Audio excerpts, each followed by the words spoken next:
ফরিদপুরের আলফাডাঙ্গায় আশিক একাডেমির উদ্যোগে আলোচনা সভা, ইফতার ও দোয়া মাহফিল অনুষ্ঠিত হয়েছে। কবির হোসেনের প্রতিবেদনে থাকছে বিস্তারিত। শনিবার বিকেলে একাডেমির কার্যালয়ে এ আয়োজন করা হয়।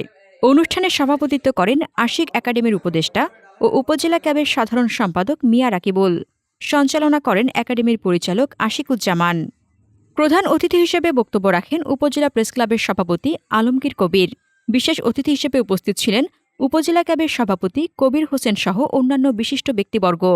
অনুষ্ঠানে আশিক একাডেমির সদস্যসহ স্থানীয় গণ্যমান্য ব্যক্তিরা উপস্থিত ছিলেন। সবশেষে একাডেমির উত্তরোত্তর সাফল্য কামনা এবং দেশের শান্তি ও সমৃদ্ধি প্রার্থনা করে বিশেষ মোনাজাতের মাধ্যমে আয়োজন শেষ হয়। হাসনাতুজ্জাহান হিমু, দৈনিক খোলা চোখ। আপনার স্বপ্নের যাত্রা হোক ফ্লাই ইনফিনিটির সাথে।